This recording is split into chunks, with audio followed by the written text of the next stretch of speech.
devant les plats qu'on a fait ou les uns ou les autres. Donc on va lancer la soirée. On va faire la soirée avec une traduction simultanée. Quelle est simultanée?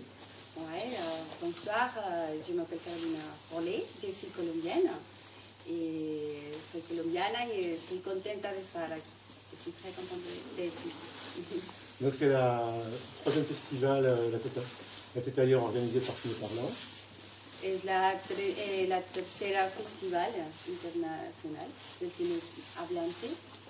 La première année, on l'avait consacré à l'Italie, la deuxième à l'Australie, cette année l'Argentine. Primer año en Italia, segundo año en Inglaterra y este año en Argentina. Donc on va commencer la soirée par une dégustation. J'espère qu'on sera rejoint tout à l'heure par les danseurs de tango pour une petite démonstration, peut-être aussi une initiation. Vamos a comenzar con una degustación de algunos de los platos típicos y después vamos a ver un espectáculo de tango. Puis après, je vous invite à regarder les programmes et puis on a essayé de concocter quelque chose en 3 soirées au cinéma avec des films pour tous les publics qui devraient contenter en fait tout le monde, puisqu'il y a à la fois un thriller, un film d'aventure et un film en road movie, mais pas que un film d'aventure, c'est aussi l'histoire, la sociologie, l'ethnologie de l'Argentine qui va être présentée. Después los invitamos a seguir participando del festival. Vienen 3 filmes, películas de aventura, también de sociedad, de un poco de la historia. Donc je vous souhaite déjà bon appétit. Sí. Buen apetito y pueden comenzar. Y buenas noches para todos. Et puis à 21h, il y aura la conférence de Monsieur Rallet. Y a las 9 de la noche tenemos la conferencia de promoción. Bien. Bonne soirée. Merci. Buenas noches y a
classique que tout le monde a l'air de connaître. Voilà. Très bien. Voilà, on y va. Donc, ouais, ok. Messieurs, pied droit, danseuse, pied gauche. 3, 4 et 1. De côté 2. On marche sur le côté de la danseuse. 3, 4. Face à face. 5. On ramène. 6. On recommence celui-là. On prend une position. Face à face. On devrait être face à face. Hein? 3, 4 et 1, 2, 3, 4, 5, 6. Et on reprend d'ici. 3, 4 et 1, 2, 3, 4, 5, 6. Encore une fois. 1, 2, 3, 4, 5, 6. On continue. 1, 2, 3, 4, 5, 6. Ok.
Deuxième pas, en arrière, je vous ai parlé du péronisme. Mais le péronisme est coupé en deux périodes. La première période jusqu'en 1952, 45-52, ça n'a pas duré très longtemps, vous voyez. Et la deuxième période de 52 à 58. De 52 à 58, Péron va appliquer les bonnes méthodes de la matraque. C'est pas une dictature, mais le Parlement est simplement une chambre qui entérine ce qu'il décide. Les journaux ne sont que des journaux qu'il a décidés. Alors il a un moyen très pratique de les museler, il leur enlève le papier. Les livraisons de papier pour les journaux d'opposition ne sont pas possibles. C'est pas possible, il n'y en a pas assez de papier en Argentine. Il était malin, il était très malin. Mais comme je vous l'ai dit, il va commettre une erreur grave. Il va se couper de l'Église. Et quand on est au pouvoir en Argentine, se couper de l'Église, c'est signer son arrêt de mort. Politique, du moins, politique. Et il demande à l'Église qu'on canonise sa très sainte épouse. Et l'Église refuse. Elle ne le souhaite pas. On canonise des gens qui sont morts depuis longtemps. Et Evita n'est morte que depuis 1952. Et puis elle n'était pas si sainte que ça, quand même, malgré tout. Si vous avez l'occasion, je pourrais vous en parler longuement, mais je n'ai pas le temps ce soir. Tout était un petit peu arrangé, malgré tout. Ceci dit, si le personnage vous intéresse, vous pouvez. Il y a quelques bons bouquins qui sont écrits sur elle. Et la deuxième chose qui va le couper de l'Église, ce sont des affaires sales, relativement sales, puisque des rumeurs insistantes de pédophilie touchent Péron. On le voit très souvent, trop souvent d'ailleurs, avec des jeunes adolescents. Les jeunes adolescents, c'est 13, 14, 15 ans. Voilà.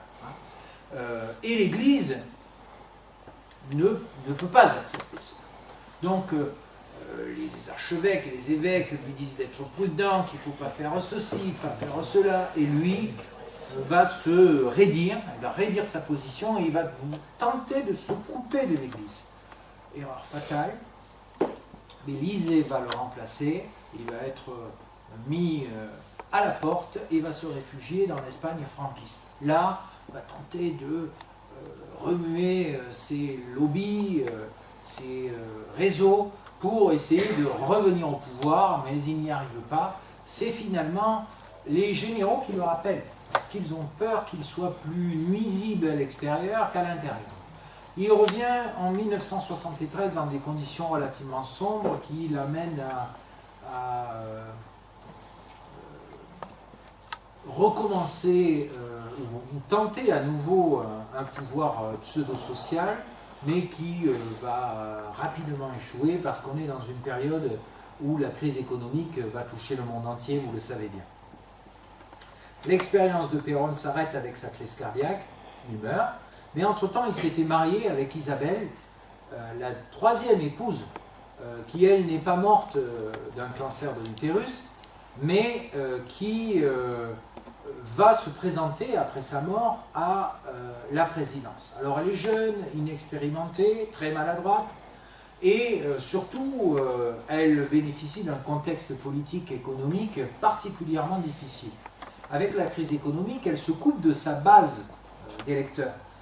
Elle est obligée de taper dans la récession, de couper les crédits, d'arrêter les aides sociales, et évidemment la population marque son mécontentement.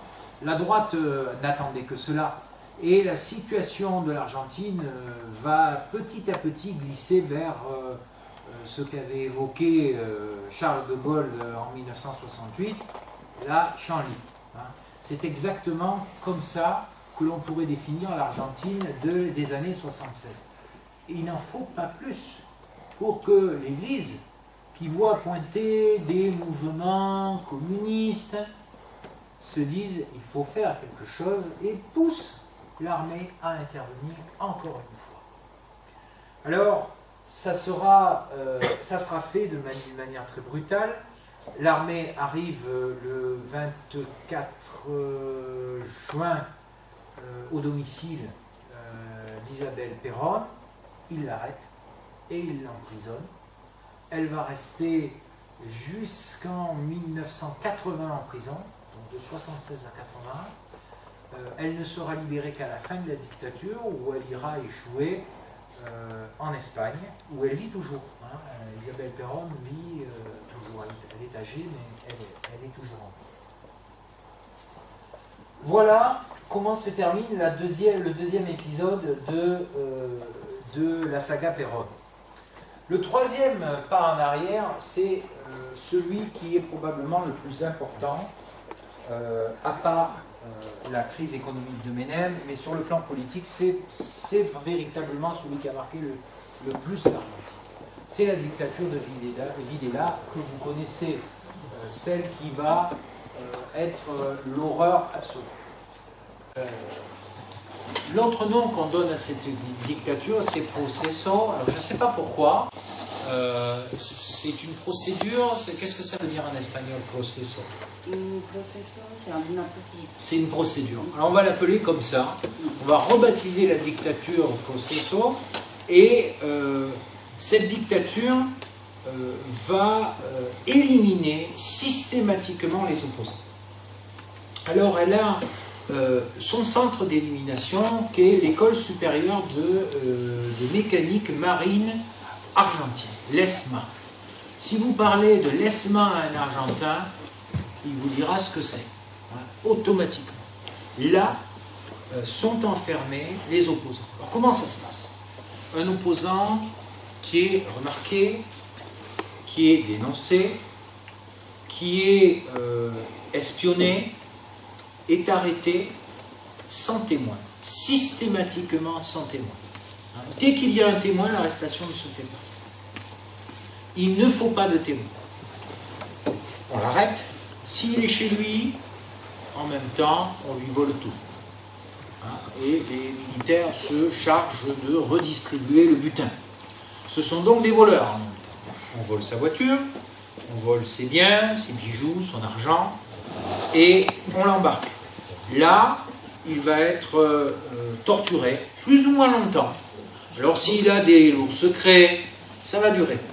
Si c'est pas grand-chose finalement, que c'est une petite main de la rébellion contre la junte militaire, il va disparaître très rapidement. Alors, quels sont les opposants?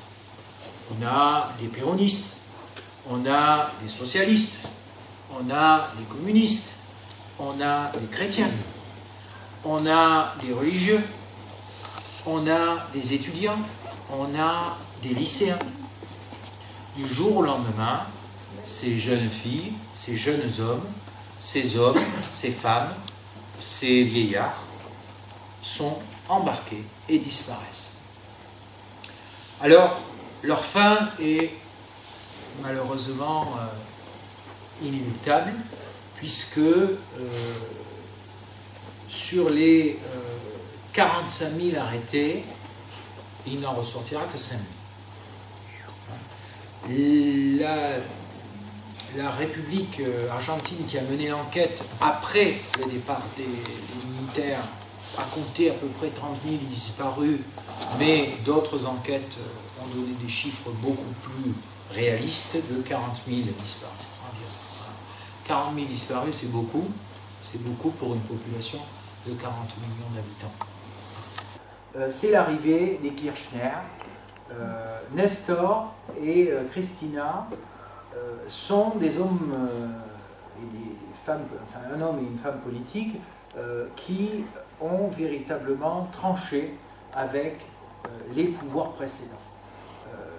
On sortait de la présidence d'un Menem qui avait, comme je vous l'ai dit, ruiné l'Argentine, et les Kirchner vont véritablement tenter de redresser le pays en changeant les habitudes politiques. Alors, parmi les nombreuses prises de décision des Kirchner, il y a la décision très importante et courageuse de l'Argentine de refuser de payer les 100 milliards de dettes qu'il devait 100 milliards de dettes extérieures, vous dire, dollars, hein, pas en pesos, hein, en 2007. Hein. Tous les ans, c'était 10 milliards d'intérêts supplémentaires. À la fin, l'Argentine n'aurait jamais pu rembourser sa dette.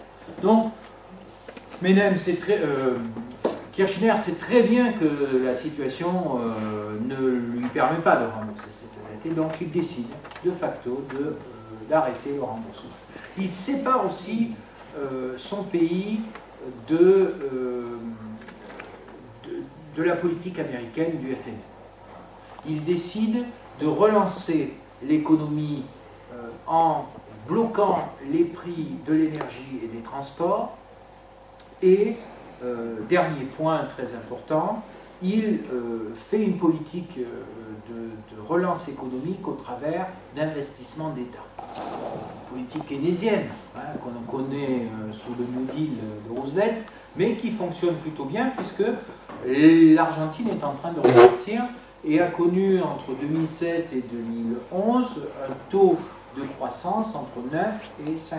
Aujourd'hui, on est à peu près à 4% de croissance en Argentine. Ça fléchit, mais ça fléchit partout. On aimerait bien, nous, avoir aujourd'hui 4% de croissance. On en a, je crois, même pas.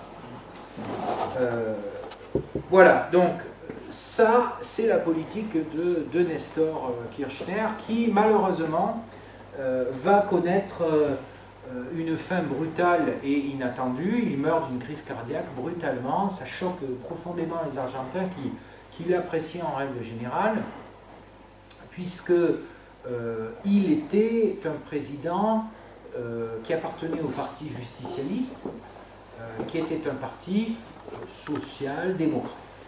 Il va prendre une décision particulièrement courageuse, c'est celle de la fin de l'amnistie des généraux, hein, qui n'avait pas permis de juger les criminels de la dictature.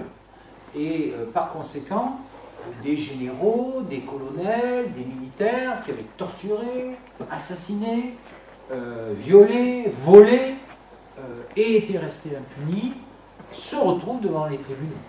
On va en parler dans quelques instants.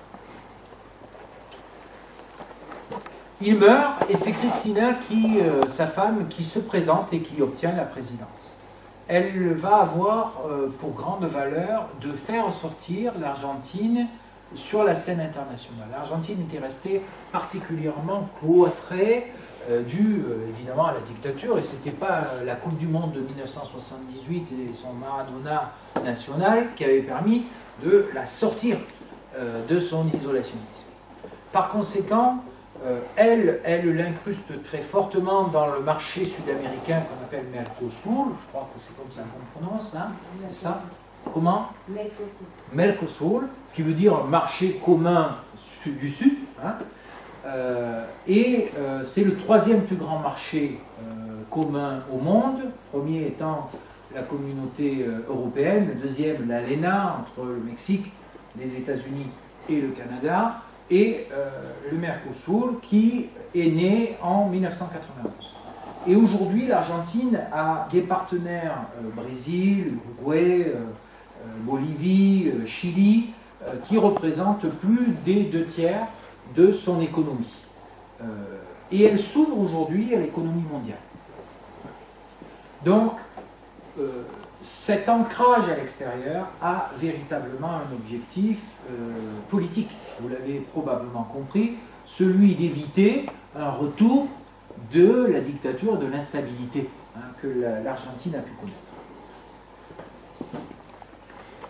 Voilà les pas en avant. Maintenant, dans le tango historique argentin, il y a les pas en arrière, et ces pas en arrière représentent une alternance de dictature, d'État, de privation de droits, de torture, d'accueil des anciens nazis, vous savez, de cynisme, de dérive, de prévarication, etc., etc.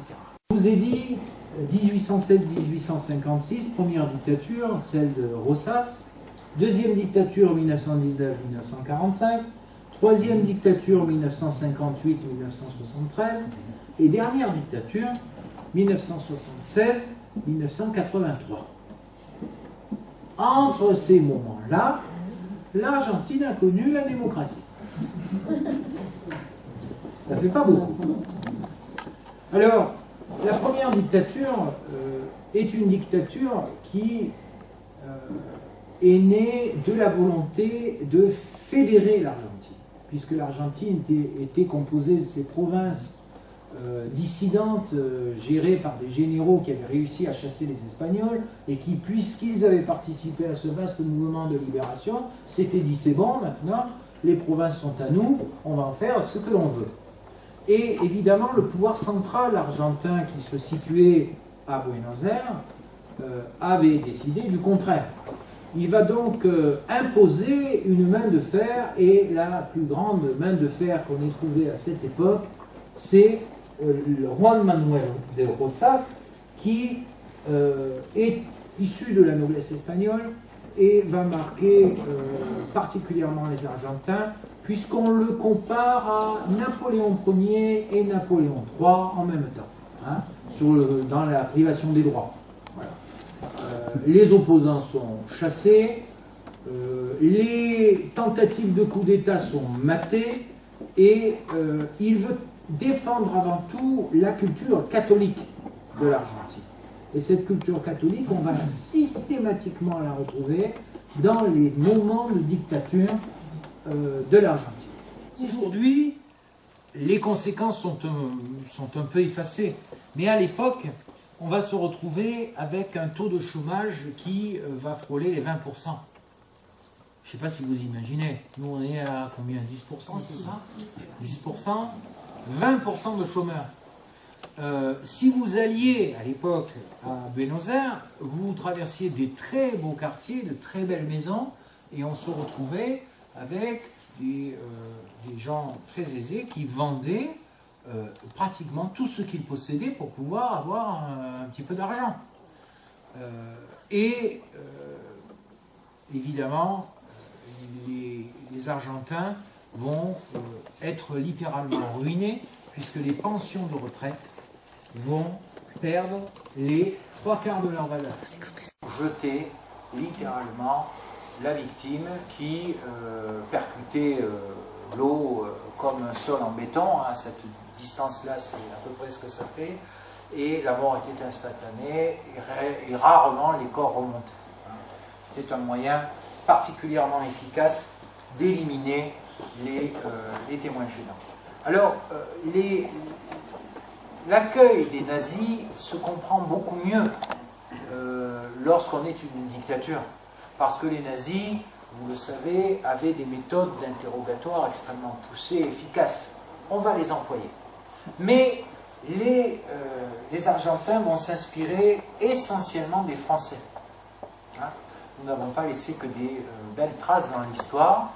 Et ils vont s'inspirer sur leur méthode d'enquête de la terreur révolutionnaire de 1793 à 1795.